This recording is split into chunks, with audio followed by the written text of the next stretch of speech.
The views and opinions expressed by the hosts and the guests do not reflect those of the show, the management, and the company.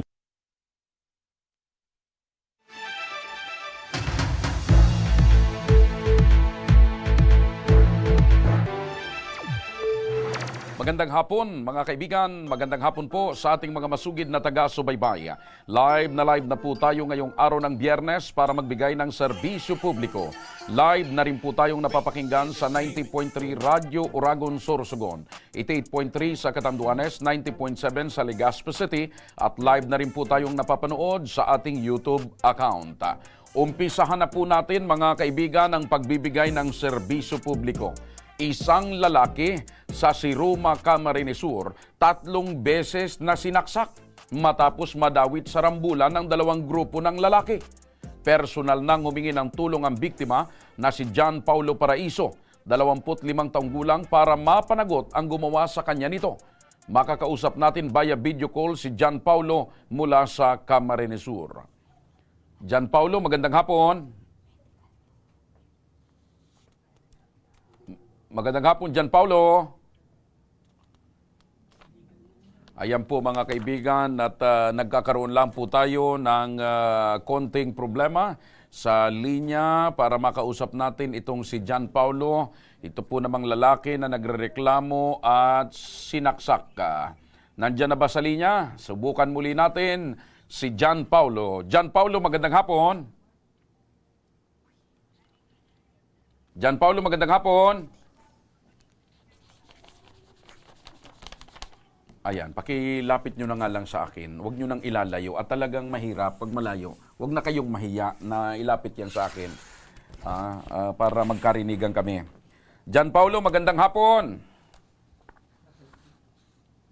John Paulo, mahirap yata kasi ang signal doon sa Siroma, ano? Mahirap yung signal natin doon sa Siroma. Masyadong malayo yung siguro liblib na barangay. Itong kinalalagyan ni John Paulo. Sige.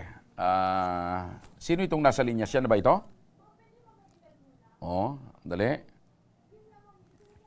John Paulo, magandang hapon. Hindi kami nagkakarinigan. Pakiayos lang. Mga kaibigan, mamaya babalikan po natin mga kaibigan itong problema ng lalaking sinaksak. Nagkakaroon lang po tayo ng problema kasi malayo. Siguro mahina po ang signal sa naturang lugar. Samantala, dumako muna po tayo mga kaibigan sa ating tabang medikal. Eto na mga kaibigan, sino naman itong makakausap natin sa kabila? Si Benos. Okay, dito hanapin ko na lang dito si Benos. Ayan, sige. Sino yan? O, ito. Iba naman yung... Sino yan? Tabang medical ba yan? Okay. Si Benos Nasyon. Pamangkin ng Tiyahin. O, sige. Okay, mga kaibigan. Eto na, mula sa Makati, makakausap natin si Benos Nasyon, ang tiyahin ng 8 taong gulang na batang babae na dumaranas ng sakit na hypertension. Dahil rin sa sakit ay lumalaki na umano ang tiyan nito. Magandang hapon sa iyo. Hello po, good afternoon. Ay, magandang hapon sa iyo, Benos. Opo. Okay, kailan pa nalaman itong sakit ng pamangkin mo? Portal hypertension daw po. Opo, kailan nyo pa ho ito nadiskubre? Nung nagpa-ano po kami sa Makati Med po, nung 2021. Opo. So, 2021 pa ito? Opo, pero yung mga symptoms na po na nag-nosebleed siya, nag-start po ng 2000, ay, yung 4 years old pa po siya. So matagal na. Nosebleed. So, bata pa siya, nag-start na ngayon. Ilang taong gulang na po siya? 8 years old na po. Ilan po? 8 years old. 8 years old. Okay. So sa kasalukuyan po, nasaan itong pamangkin nyo? Nasa BRMC po. Okay. Bakit daw po lumalaki yung tiyan ng bata? Anong koneksyon nito doon sa hypertension? Nag-enlarge daw po kasi, sir, yung spleen ng pamangkin ko. Okay. So, Tapos, dun daw po nagpo-cause kung bakit susuka ng dugo. Okay. So, batay po sa advice ng doktor, ano daw po ang kailangang gawin? Dati po kasi nagpa-endoscopy na po siya. Kaso po, since barado po yung sa lalamunan niya, hindi na po natuloy na maipasok sa stomach yung nilalagay po pag sa endoscopy, hindi po nakita. Kaya ngayon po, ang kailangan daw, CT angiogram na lang. Okay. And then yung protein S, tapos ma-check po yung protein S, tapos protein C. Okay. So, sa ngayon, ano yung madalas na nararamdaman ng pamangkin nyo? Ano yung lagi niyang idinaraing na sakit? Ano po, sa tiyan niya po, pag sumakit po yun, pag nagsabi na po siyang sumakit yung tiyan niya, yun po, sunod, susukan na po siya ng dugo. Okay. Tapos, yun nga po, lumalaki. Okay, matanong ko lang. Yun, malaki yung tiyan niya. Sige po. Matanong ko lang, kasi kayo, tiyahin nitong bata. Nasaan po yung mga magulang nitong bata, ng pamangkin nyo? Ngayon po, nag-aalaga po doon yung mama, tas yung papa. Ah. Hindi rin po, sana po, ito yung ate ko yung mapapa-interview. Kaso po, yung pamangkin ko, medyo naiirita po pag halimbawa, gusto na mag-CR, dapat po mag-ano na siya. Kasi balik-balik po, hindi po masagot ni ate yung tawag po kasi nga po, busy mag-alaga doon sa pamangkin ko. Opo. So, yung kanyang nanay at ang kanyang tatay, siya mismo ang tumututok doon sa bata. Ilan ba itong ilan ba itong magkakapatid? Dalawa lang po sila. Yung isa po, nag-aaral. Okay. Na din. Opo. Grade 1. Parehas po sila grade 1 kasi po si Athena, natigil din po last year sa, kaya umulit po siya ng grade 1. Dapat po, grade 2 na siya. Ano po ang hanap buhay ng mga magulang nitong pamangkin mo?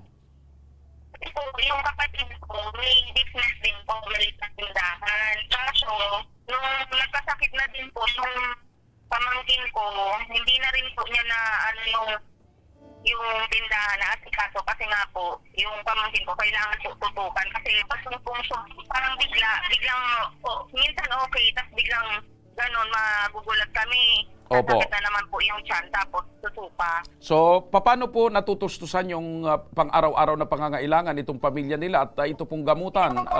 Sino-sino po ang tumutulong? Ano po? Paano po natutustusan yung pang-araw-araw na pangangailangan itong gamutan? Sino po ang tumutulong? Yung papa niya po, dati po may trabaho siya. At collector po sa isang lending company. Okay. Pero ngayon po kasi sakto po, December po nag-resign yung papa. Wala po ng magandang trabaho na sabi ko po, hindi na lang po kami sa laki ng sahod. Nagsasakin po sana ng malaki pong kita para nga po masustain din po yung sa pagpapagamot. Kasi meron pong mga vitamins na 5,000 po na binibili pa po namin sa healthy option. Okay. Okay. Kaya, yun po, dati, merong trabaho. Nasa lang po ngayong December na nag-a-apply po siya ngayon. Kasi yun na po nangyari na bigla na naman pong nasumpong yung sakit. Kasi almost 1 year na din po. 2021, noong 2022, okay na din po. Sa mga 1 year na po siya naging okay. Okay. Kasi ngayon naman po nagsumpong yung sakit niya. Okay. So, makinig ho kayo, Benos, para mabigyang solusyon ang inyong alalahanin. Makakausap natin sa kabilang linya ng telepono si Ma'am LB Sidenio, ang coordinator ng Ako Bicol Party List. Ma'am LB, magandang hapon po sa inyo. Ma'am LB, magandang hapon po. Okay. So, mahirap talaga ang paglusot ng kuwan natin ngayon. Nagkakaproblema tayo sa komunidad. Ayun! O, Ma'am LB, magandang hapon sa iyo. Kumusta ka? Okay lang po. Opo. Ma'am LB, ano po ang maaring maibigay na tulong ng Ako Bicol Party List dito po sa pamangkin ni Benos na may hypertension na lumalaki dyan? Yes po, Sir Jos. As said po ni Kong Saldi and Kong Jill, sasagutin po lahat natin ang kanilang hospital bill, yung mga test na gagawin sa BRSMC, sasagutin po natin lahat. Opo. Wala silang aalalahanin. Okay. So, ano po ang kailangan nilang gawin or ano po ang dapat nilang pagdaan ng proseso, Ma'am LB, para tuluyan po natin silang matulungan? Once po na lumabas na yung hospital bill, dalhin lang po sa Malasakit Center, sa assessment muna, and then sa akin po sa table 4, tayo po ang gagawa ng paraan para ma-zero balance sila. Opo. Maraming salamat po, Ma'am LB Sedeño, ang coordinator ng Ako Bicol Party List. Mabuhay po kayo sa ora mismong pagtugon sa problemang ito ng pamangkin ni Benos. Yes po, Sir Jos. Maraming salamat po. And then kay nanay po, wag po kayo mag-alala, nanay. Wala kayong aalalahanin sa babayaran niyo sa ospital. Okay. Maraming salamat, Ma'am LB. Balikan natin si Benos. Benos, napakinggan niyo ho ba? Opo. Sagot na po ng Ako Bicol kung ano man yung mga babayarin sa ospital at kung may mga gamot pa dyan na available sa ospital ay sagot na po ng Ako Bicol. Okay po. Thank you po. At aalalayan po ng aming team, ito pong pamangkin nyo, yung pamilya ng pamangkin mo, hanggang sa matanggap nila yung tulong at nang maayos po natin yung mga babayarin sa ospital. Ano po? Opo. Sige po. Ano Salamat po. Ano po ang masasabi nyo sa ora mismong pagtugon ng Ako Bicol Party List at ni Congressman Saldico sa inyo pong problema? Thank you po sa agaran po pag-suporta po, and then po sila po mismo yung nagko-contact sa amin, kaya maraming salamat po. Opo. Hangad po namin ang paggaling ng inyong pamangkin. Samantala, sa pagbabalik ng Ako Bicol tabang ora mismo, isang overseas Filipino worker sa Saudi Arabia umuwi matapos atakihin ng kumbulsyon. Ang pagtugon sa kanyang gamutan atin ora mismong ibinigay. At isang lalaki mula sa Siroma, Camarines Sur, 3 beses sinaksak. Pulis, itinuro sila sa barangay para makapagsampanan ng kaso. Kaya huwag kayong bibitaw dahil magbabalik pa ang tabang ora mismo.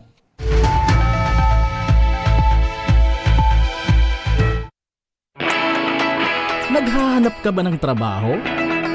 Marunong ka bang mag-shoot ng video? Mag-edit?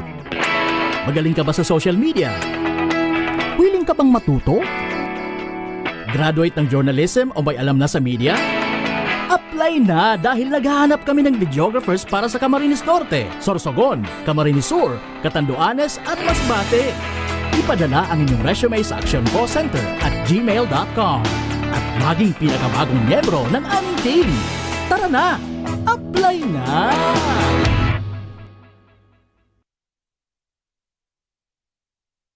Daan-daan na po ang mga nakapagtapos at may mga kanya-kanya ng propesyon.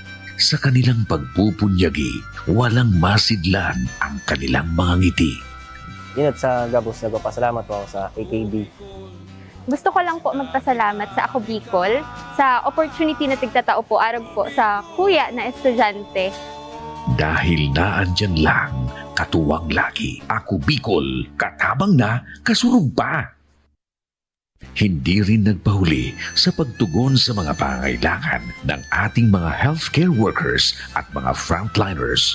Sa simula pa lang nitong pandemya, hanggang sa ngayon, walang humpayang pagtulong. Ay, nagpapasalamat po ako sa pagtaunin tabang hali sa Ako Bicol Party List. Papasalamat kong dakula sa duwang congressman. Tayo nakakatabang sa muya sa gabi.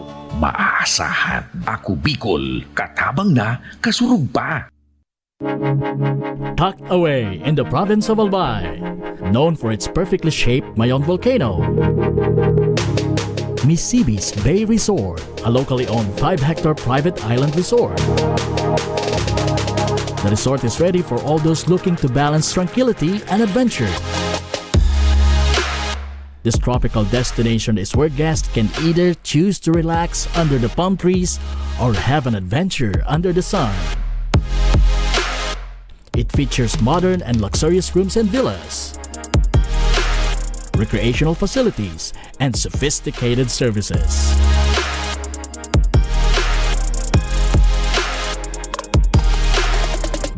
Come and experience Misibis Bay Resort, your tropical island getaway.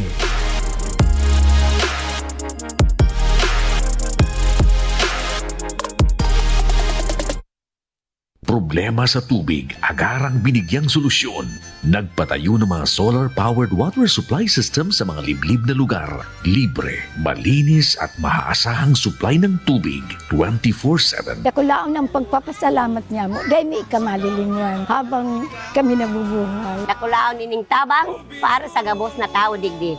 Salamat po. Para sa ating mga kababayang nasa laylayan, Ako Bicol, katabang na, kasurug pa. Libo-libo na ang mga nabigyan ng tulong medikal. Bata, matanda, kahit sino man, lahat ng mga may karamdaman, may maaasahan. Nagpapasalamat sa Ako Bicol Party List. Hindi po namin makakalimutan ang tulong na dinala ninyo dito sa aming bayan. Maraming salamat po. Dahil iisa lang ang tunay na nagmamalasakit. Ako Bicol, katabang na, kasurug pa.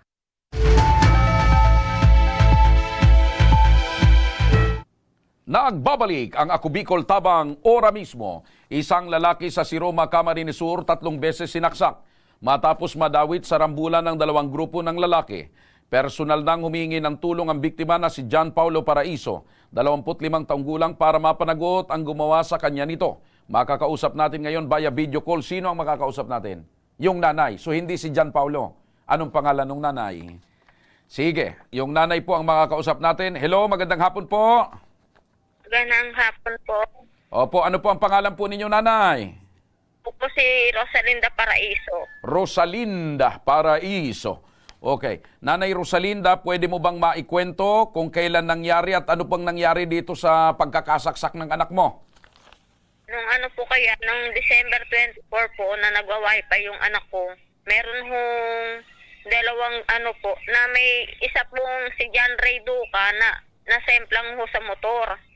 Ngayon ho, nagkaroon ho ng hindi pagkaano ho na biglang may nagtawa, taga-Parasan.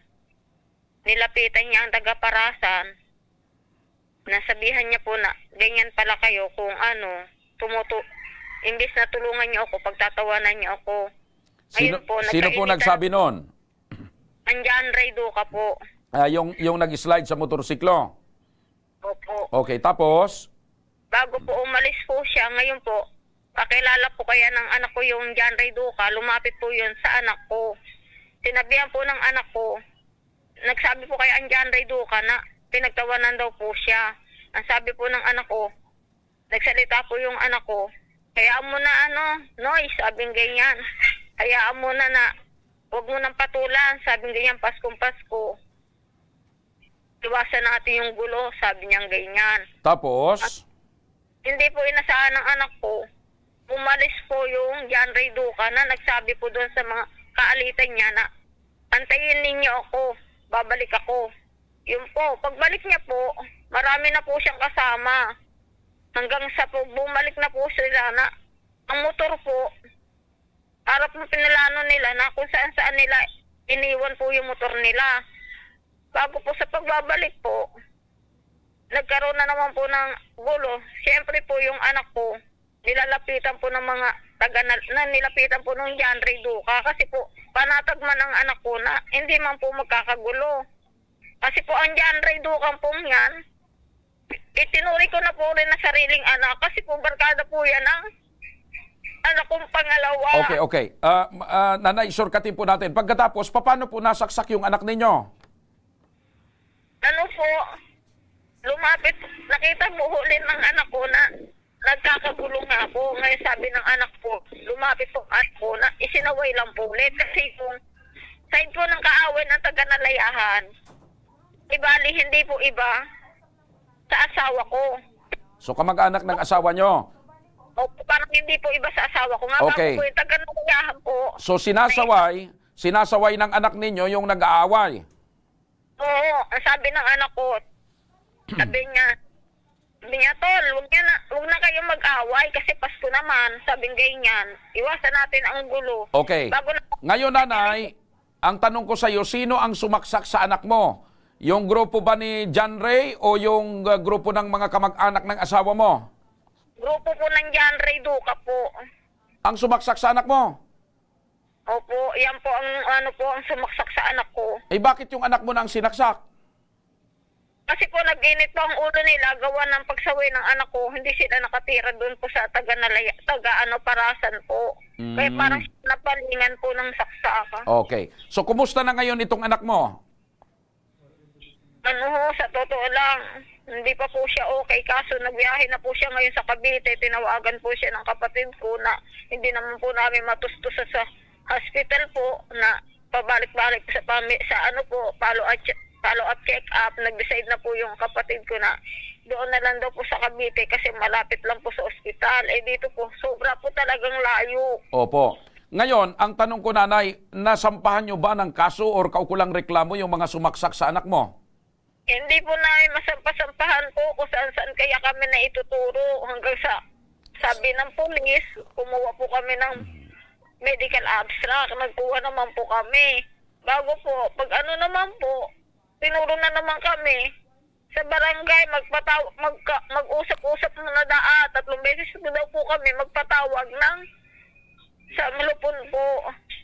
Okay. Ano po natin, ilulupon pa namin sa kalagayan ng anak ko. So bakit daw ganon? Ano daw ang paliwanag ng pulis? Yung pong pagkapaliwanag kasi daw po, may expert daw yung papel namin pag hindi daw po kami nagpatawag sa alupon. Sino po ang partikular na nakausap niyong pulis? Yung ano po, yung pinaka-ano po. Hepe. Opo. Ano pong pangalan? Ano pong apelyido? Hindi ko po alam kaya ang pangalan niya. Kasi po sa totoo lang po, taga Cavite po ako. Pero dito na rin po kami nanatili. 7 years na po kami dito. Hindi man po kami talaga po nagkakaroon ng gulo. Okay. So ngayon, yung anak mo nasa Cavite na, nagpapagamot pa rin? Opo. Okay. Dapat nga po ng Webes, nag-follow-up check-up kami, wala kaming pera. Ngayon po lang sila nagbiyahe po, pinapunta na po kasi sinundo na po ng kapatid ko. Okay. So, nangyari ito Disyembre 24 mismong habang naghihintay ng Pasko? Opo. Yung pong mga nanaksak sa anak ninyo, nasaan na po? Nandyan lang po, pag-alaga-ala lang po. Okay. Alright. Makinig ho kayo, nanay, ano? Nasa kabilang linya rin ngayon si Renan Duca, o ito si Ray Duca, John Vincent Duca at John Ray Duca, ang sumaksak umano kay John Paulo. Magkakapatid siguro ito, magpipinsan. Magandang hapon sa inyo. Magkakapatid po itong mga Duca na ito, anak ni Rinaldo Duca. Magkakapatid. Opo. Opo. Si John, sige sandali, sino ang nasa linya? Si John Ray? Silang tatlo. Nandito po yung tatlo. Okay. Kayo po. Sino po kayo? Kayo po ang nanay? Hindi po, sir. Ako ang barangay secretary lang po. Barangay secretary. So, sino po yung makakausap natin? Sino po yung makakausap natin, nanay? Ay, Madam Secretary, sino po yung makakausap natin? Saan mo sa yung nilong makulay? Salamat ka. Ito na lang. Ito na lang po. Hello po. Magandang hapon. Sino po ito? Po, si Rian po. Rian Duca. Okay. Ikaw ba, Rian Duca? Ikaw yung kapatid ni John Ray Duca? Opo. Opo, magkakapatid kayo? Opo. Ay, sinasabi nung nanay ni John Paul na kayo yung sumaksak kay John Paul. Anong masasabi nyo? Hindi po. Hindi po. Anong hindi? Itinatanggi nyo? Hindi nyo, na hindi kayo ang sumaksak? Hindi po. Ay, sinong sumaksak kay John Paul? Baka po yung mga kasama niya. Kasi dalawa yun eh. Okay, pero Dalawang may talim. so bakit yung kasama niyang mananaksak sa kanya? Kaaway niya ba yung kasama niya? Hindi po, baka po na sagi, ganun. Nasagi. Ako din po yung nasaksak na isa. Ano ho? Ako din po yung nasaksak na isa. Nasaksak ka rin? Opo. Okay. So bakit sinasabi nitong nanay, ito pa lang si John Paul ay kamag-anak nyo pa? Hindi ko din po alam. Ang sabi po, kamag-anak daw. Hindi mo alam na kamag-anak nyo. Pero hindi kayo talaga ang sumaksak kay John Paul? Hindi po. Ay bakit sinasabi nung nanay na kayo ang sumaksak? Hindi rin po namin alam eh. Okay, balikan natin si nanay. Nanay, magandang hapon po. Hello po. Oy, sinasabi ni Dan Ray Duca, hindi raw sila yung sumaksak sa anak nyo. Rian po ako. Si Renan po yan. Si Renan, oo. Rian po, Rian. Alam po ng mga taga-homestead po, nakita po ang pangyayari dahil po marami pong nagsimbang gabi po ng time na yon. Marami pong testigo po talaga sa anak ko. So may ebidensya, may mga testigo kayo na ang sumaksak sa anak mo itong magkakapatid na Duka. Opo, miski ang anak ko pong babae. Nagsasaway na po sa kanila, hindi po talaga sila natigil. Hindi naman po kasi magkakagulo kung hindi po sila dumayo po ng gulo. Hindi po masasaksak ang anak ko. Ang layo-layo po ng lugar nila para dito sa lugar namin. Nasidayuhan po sila, mga lasing pa sila. Okay, so maraming nakakita at maraming testigo na ang sumaksak talaga kay John Paul ay itong magkakapatid na Duka. Andyan, Ray, po hindi po yan nakasaksak po kasi po yan, tinurin po talaga namin na sarili kong anak din po yan. Lagi po sa amin yan nakain. Kaya pang anak ko panatag naman po na makikinig sa kanila yan. So- Makikinig ang anak ko. So sino ang sumaksak kung hindi si John Ray? Si Reynan po sa kasi John Vincent po. So si Reynan saka si John Vincent ang sumaksak. Okay. Po nakakita po sa homestead. Okay. O Reynan, marami palang nakakita, ikaw daw ang sumaksak. At si John Vincent. Patunayan po yan. Nasaksak na din po ako eh. Dalawa po kami nasaksak dito sa barangay namin. Dalawa kayong nasaksak. Opo. Hindi naman po. Ano yun, nanay? Nandoon na po ako, nasaksak po sila, pero hindi po kasali talagang anak ko. Kahit magtanong po kayo dito, mag-imbestiga, hindi po kasali ang anak ko. Kasi po, ang anak ko hindi po marunong makipag-away. Ang anak ko po walang panaksak. Sila po talaga ang nagdayuhan dito ng gulo. So siguradong kayo, nanay, na ang sumaksak sa anak ninyo ay si Reynan at John Vincent. Opo, yan po, marami po talagang na po, kasi po sa pulis, sa si Roma po na nagkita-kita po sila, may umamin sa anak ko na hindi po talaga kasali ang anak ko sa gulo. Okay. Nasaksak po nila. O Reynan, bakit ba nangyari yung gulo na yon? Matanong ko lang, ba't kayo napunta doon sa lugar na yon? Eh, malayo naman pala yung lugar ninyo. Timbang gabi po yun eh. Tapos po nagkarayot doon. Mga lasing daw kayo. Hindi naman po nakainom lang po. Hindi lasing pero nakainom. So simbang gabi Ako, hindi naman tungkol sa pagsisimba, tungkol sa reliyon, pero nagkaroon ng riot. Opo, nagkarayot po. Sino nag-umpisa ng gulo? Yung po anak niya ang unang nanuntok. Si John Paul. Yan, Opo, ay ako Duka pa po. sinuntok. Yan po talaga ang nasemplang po hanggang nagtawag po siya ng grupo niya papunta po dito sa Umested. Okay. So, ngayon, nanay, itinatanggi nitong si Reynan at ang itinuturo na nag-umpisa yung gulo yung anak mo. Pero kung may mga testigo ka, so nanay, desidido ka ba na sampahan ng kaso itong sinasabing nanaksak sa anak mo? Opo. Kasi po, inaantay ko lang po sila artis na mag-ayos po. Hindi po sila sumusulpot kahit lang po hanggang sa nagpa-blatter na rin po ang asawa ko sa nalayahan. Hindi po inaksyonan po ang blatter ng asawa ko. Okay, kasi nga, itinatanggi nila na sila yung nanaksak at sinasabi na yung anak mo pa yung nag-umpisa ng gulo. So, ibig sabihin, walang tsansa na humingi sila ng tawad or makipag-ayos dahil itinatanggi nila.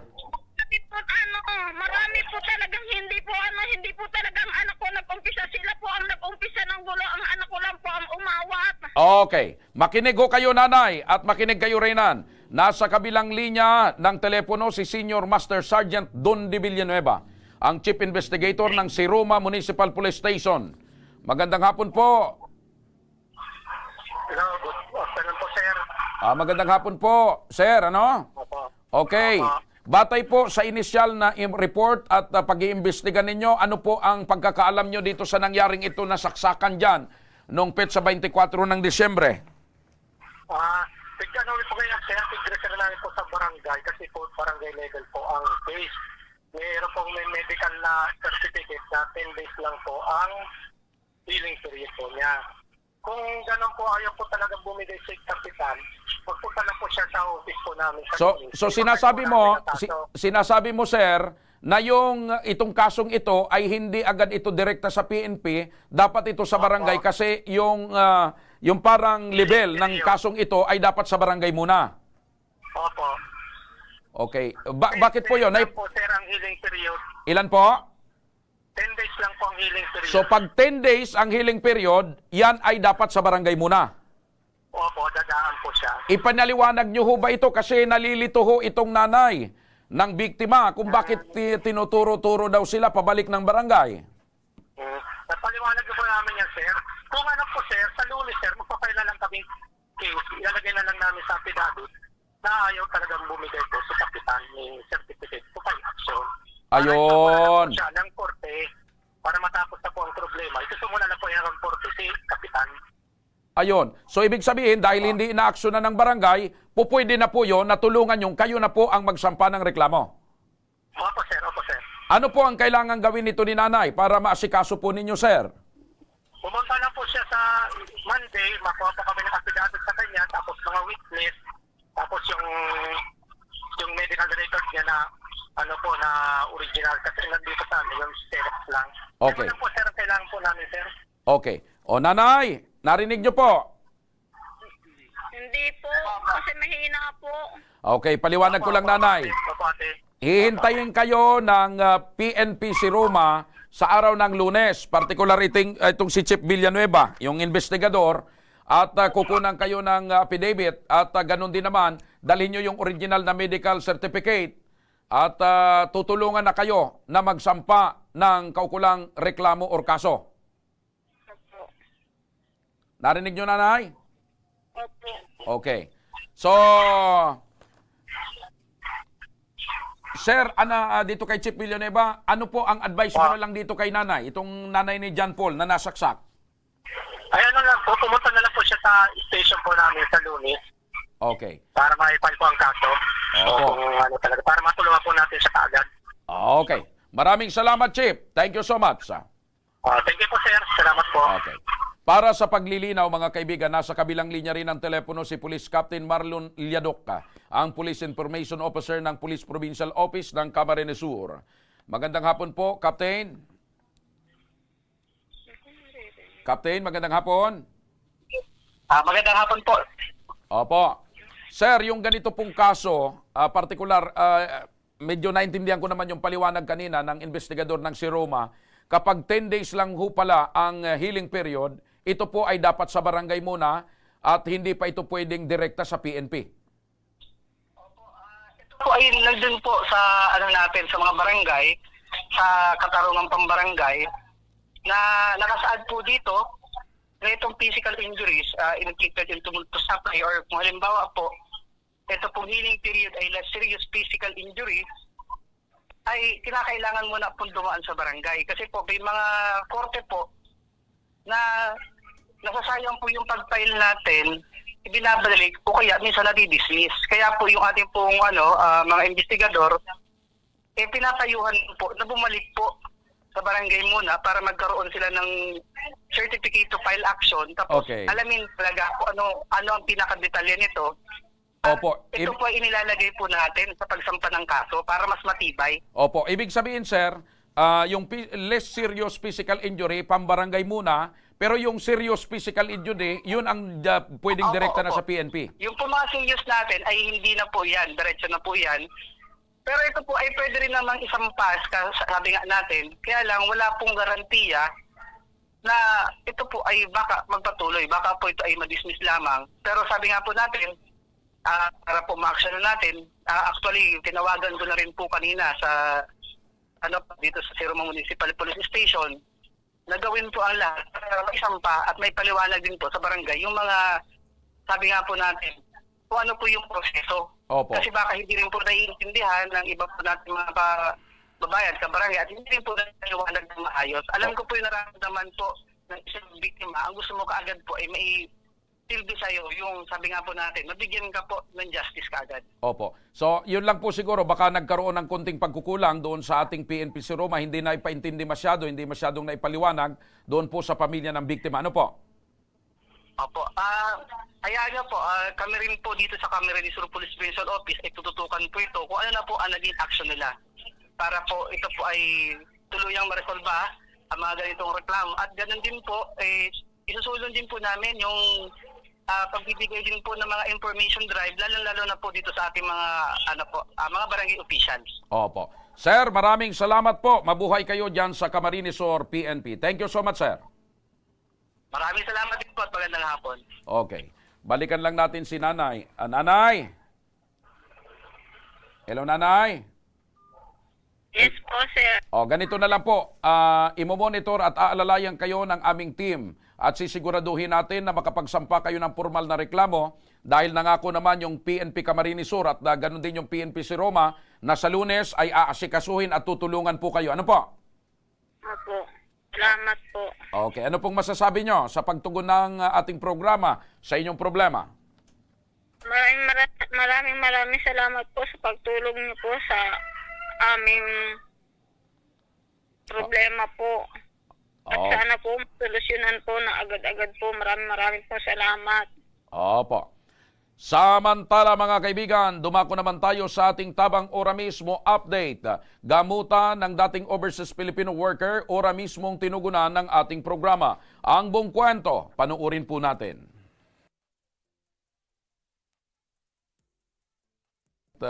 Sige, at ayusin muna natin. Nagkakaroon lang talaga ng mga technical problem sa ating mga komunikasyon, sa ating mga video. Ganun talaga, mga kaibigan, kapag live, ano? Okay, so panuorin na po natin.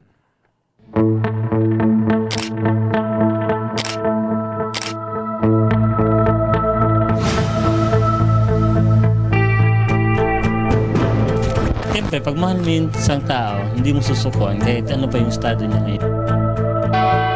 Ang pangakong madalas nating naririnig sa mga kinakasal ay ang mga katagang for better, for worse, for richer, for poorer, in sickness and health, to love and to cherish, till death do us part.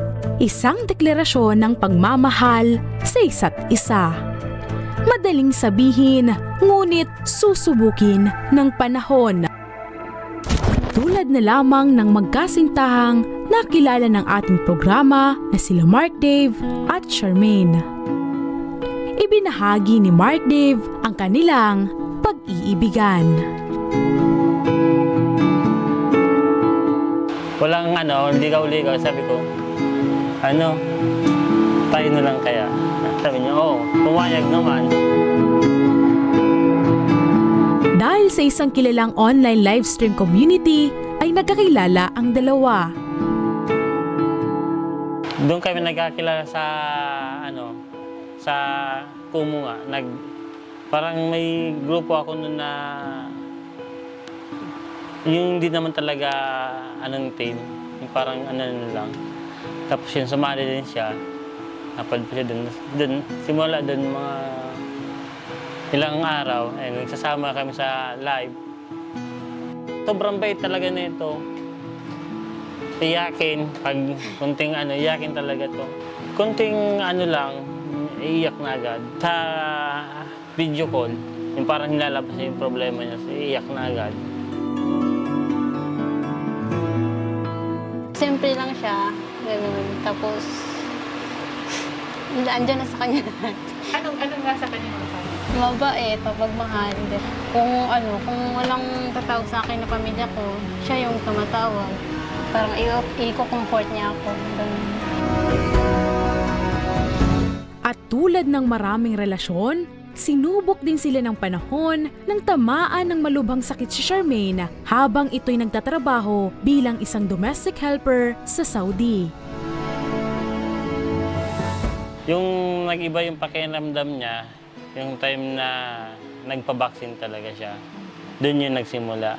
Kasi nung hindi pa siya binabaksin, wala akong makitang sakit sa kanya. Time na yon, gusto niya sana niya mag-uwi. Sabi sa akin, sabi ko, anong nangyari sa'yo? Bakit di ka na tumatawag, ang tagal-tagal mo? Tapos doon siya nagsabi sa akin na naimatay daw siya sa hagdanan. Tapos pinakita niya sa akin yung pasa niya dito, magkabilaan. May times na ka-video call ko siya, bigla siyang mawawala. Yun pala, nag-seizure siya. Tapos, di niya namalayan. Minsan, basa na yung niya. Yung damit niya, oo. Kasi nagsisure siya talaga. Kasi kung naawa ako sa kanya, sabi ko, uwi ka na lang dito. Eh, yung time na yun, dun siya na coma ng 3 araw. Para na kung ano nun, hindi ko na alam yung gagawin ko. Nag-ano ako sa doktor na gusto ko na umuwi. Sabi niya, kailangan mo magpa-surgery. Sabi ko, ay Dok, ayoko magpa-surgery kasi ako lang mag-isa. Tapos wala naman magbabantay sa akin. Tapos takot pa. Eh, tinawagan nila yung amo ko na gusto ko na umuwi. Ayun, pinauwi na niya ako. Nag-asikaso na siya. Pasalamat nga na rin ako na nakauwi na siya. Bago nun, nagpaalam na ako sa agency namin na maglilib ako kasi pupunta ako ng Cebu. Susundin ko yung my one and only.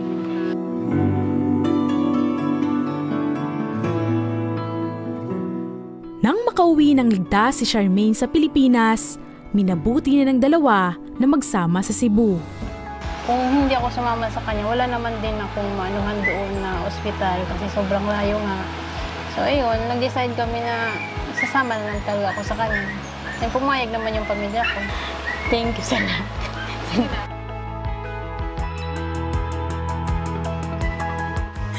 Wala lang, papasalamat lang kasi inaalagaan niya.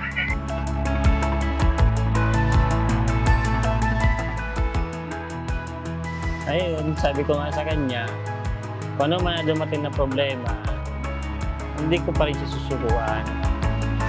Basta, wag lang sumuko sa akin.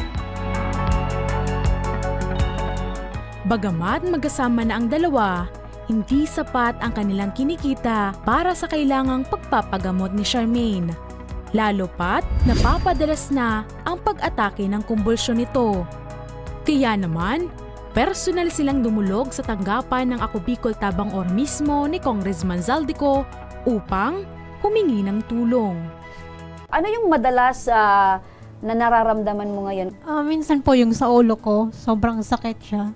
Tapos parang mabibiyak siya. Anong taong kang OFW sa Saudi? Ano po, 5. Isang DH po. DH, domestic helper. So, ano yung sabi ng doktor? Bakit nakakaramdam ka or nakakaranas ka ng ganitong sakit at kumbulsyon? Ang sabi doon ng doktor, sa ulo ko daw yung ugat na may nakastack na dugo. So, parang may nabuhol na manipis na ugat.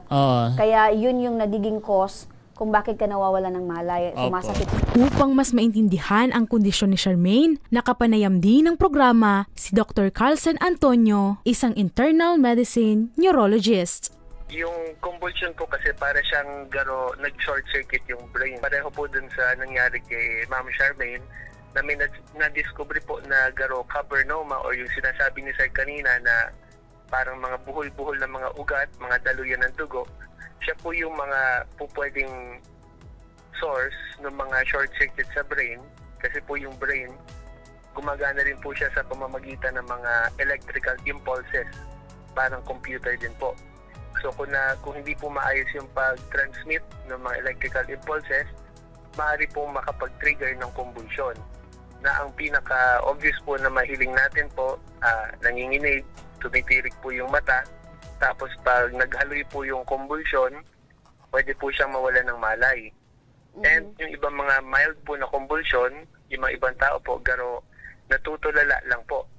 Kahit hindi rin sila nanginginig, and parang nanaginip lang, parang nag-daydream, kasi hindi nila aram na nag-convulsion sila. Opo. In her case po, nailot po yung convulsion, kaya siya nahulog sa Saudi, tapos nagka-trauma rin dun sa ulo. Tapos na-discover nga, yun nga po yung sinasabi. So, ang next step will be MRI po ng brain para matukoy po talaga yung kung kamusta na po siya ngayon. Subalit inamin ni Charmaine na sa ngayon ay hindi pa siya handang sumailalim sa operasyon. Takot pa po ako magpa-surgery. Kaya na po ako sa gamot. Ano po ang pinakapangunahing pangangailangan po ninyo? Ayun sana po sir, yung sa medical na sana maanan po kami lang sa medical na pa-check up, tsaka yung sa MRI. Sa kahit sa gamot na lang po. Sa gamot. Kasi yung sa gamot kasi halos araw-araw po tinidik niya 2 times a day. Matapos ang programa, ay agad naman silang sinamahan ng aming team sa klinik ni Dr. Carlson Antonio upang maisagawa ang hiniling na check-up. With this current situation, iwasan lang yung extremes ng pagod, extremes ng gutom, extremes ng emotions or stress. Kasi anyone can have a seizure kung talagang grabe yung sitwasyon. Ayun, malaking tulong yun para sa partner ko, sa asawa ko na kahit hindi ko alam yung ginawa niyang way, malaking pasasalamat ko sa programang Ako Bicol, Tabang Ora mismo. Maliban sa pagpapa-check up at pambili ng gamot, ay patuloy na kaagapay ang programa sa mga iba pang maaaring kailanganin ni Charmaine hanggat sa tuluyan na itong gumaling sa kanyang karamdaman. Sadyang ang walang pagsubok sa buhay ang hindi mo kakayanin, lalo na kung kasama mo ang iyong minamahal. At iyan ang pinatunayan nila Mark at Charmaine. Sadyang ang walang pagsubok sa buhay ang hindi kakayanin, lalo na kung kasama mo ang iyong minamahal. At iyan ang pinatunayan nila Mark at Charmaine. Yan po mga kaibigan ang pagtulong ng Ako Bicol Tabang Ora mismo at Ako Bicol Party List. Itong istoryang ito ay hindi lamang pagtulong doon sa problema at pangangailangan sa kalusugan, may kasama pang love story. So ang Ako Bicol Tabang Ora mismo ay hindi lang para sa mga problemang legal at medikal, pang love story din. Dahil Pebrero na ngayon, malapit ng araw ng mga puso. Mga kaibigan, sa mga may problemang legal at medikal na nais humingi ng tulong sa ating programa, maaari po kayo magsadya sa aming tanggapan sa ground floor po ng Embarcadero de Legazpi, Victory Village, Legazpi City. Bukas po ang aming tanggapan mula Lunes hanggang Sabado alas 8 ng umaga hanggang alas 5 ng hapon. Sa mga nasa Metro Manila naman po at kalapit na lugar, maaari po kayo humingi ng tulong sa Action Co Center sa North Wing ng Batasang Pambansa. Magpunta lamang po kayo tuwing araw ng Lunes alas 8 ng umaga hanggang alauna ng hapon. Maaari din po kayo magtungo sa Ako Bicol Tabang Ora mismo ni Congressman Saldico sa Camarines Norte, dyan po sa Kapitolyo, at sa Camarines Sur, matatagpuan dyan sa Zona 2 ng Tagungtong Goa, Camarines Sur. Bukas po ang aming tanggapan dyan mula Lunes hanggang Biyernes alas 8 ng umaga hanggang alas 4 ng hapon. Maaari din po kayo magpadala ng mensahe sa aming official Facebook page na Ako Bicol Tabang Ora mismo. Kahit anong reklamo po ay aming tinatanggap. Huwag nyo rin pong kalimutang i-follow ang aming mga official social media account sa aming Facebook account, YouTube at TikTok account at Ako Bicol Tabang Ora mismo. Hanggang sa Lunes mga kaibigan, sama-sama nating aaksyonan ang mga problemang medikal at legal. Ito po ang programang may paninindigan at patuloy na tutugon sa inyong pangangailangan. Ako po si Mr. Siram, Joshua Martinez. Maraming salamat. God bless Bicolandia. Ito ang Ako Bicol Tabang Ora mismo. Action ko sa mga nangangailangan. Action ko lahat ay dadamayan. Noon at ngayon tayo'y sinamahan. Action ko patuloy na magsisilbi. Action ko sa mga nangangailangan. Action ko lahat ay dadamayan. Noon at ngayon tayo'y sinamahan. Action ko patuloy na magsisilbi. Isang masipag na pilantropo, sa hirap at ginawa kasama mo, malapit ang puso sa mga